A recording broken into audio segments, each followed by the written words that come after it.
te glorifie pas, mon frère, lorsqu'on se prosterne devant toi et te donnant la gloire qui est à Dieu. C'est ton jugement et ta mort qui a commencé.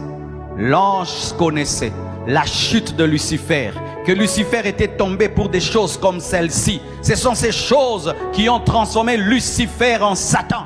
Il a refusé. C'est pourquoi regardons aussi dans notre sillage ministériel et évangélique tous ces serviteurs de Dieu qui ont commencé à prendre la gloire de Dieu et comment Dieu les a frappés, les a châtiés pour tirer des oreilles. Et nous, Église, quelle que soit la dimension du ministère d'un homme de Dieu, ce n'est qu'un homme de Dieu, c'est un compagnon de service, c'est un compagnon de service.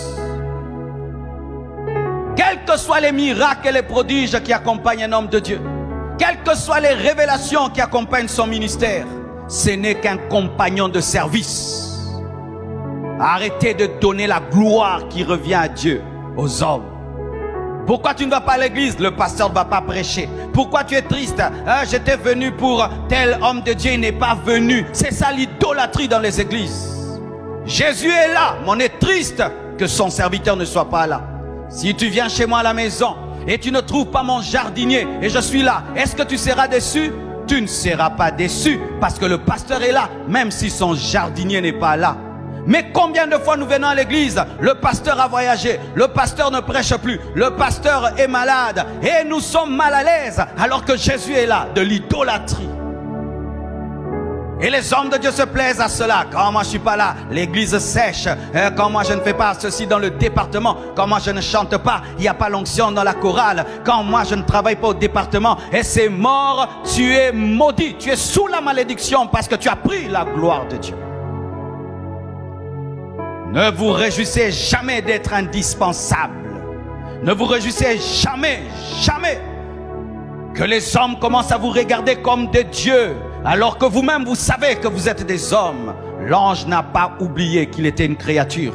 Alors que Jean voulait traiter l'ange comme un dieu, il a dit non, je suis une créature comme toi, je suis ton compagnon de service, nous sommes dans le même combat que toi, même si je suis dans la gloire, c'est une gloire qui est prêtée.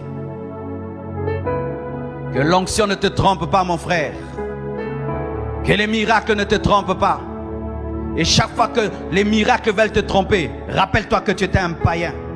Rappelle-toi que tu étais sans onction, sans puissance, et que tu pleurais devant Dieu, tu gênais pour que Dieu te oigne. Combien les hommes oublient vite. Mais cet ange-là n'a pas oublié. Il a refusé de recevoir l'adoration d'un prophète, d'un serviteur de Dieu. Et c'est là encore, frère, nous pensons souvent que le culte de la personnalité ne provient que des personnes charnelles.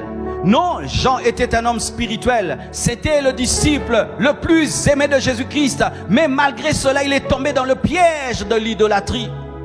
L'idolâtrie peut provenir des païens, l'idolâtrie peut provenir des hommes charnels, mais des fois même des personnes spirituelles. Des personnes spirituelles qui parlent en d'autres langues peuvent tomber aussi dans un culte de la personnalité.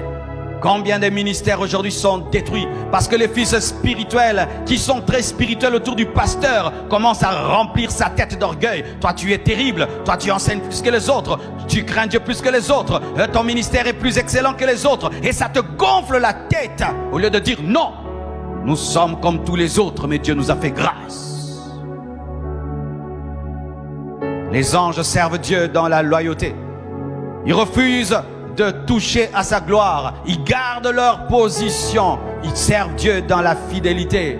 Et Dieu veut que nous puissions servir sur la terre comme au ciel. Alléluia.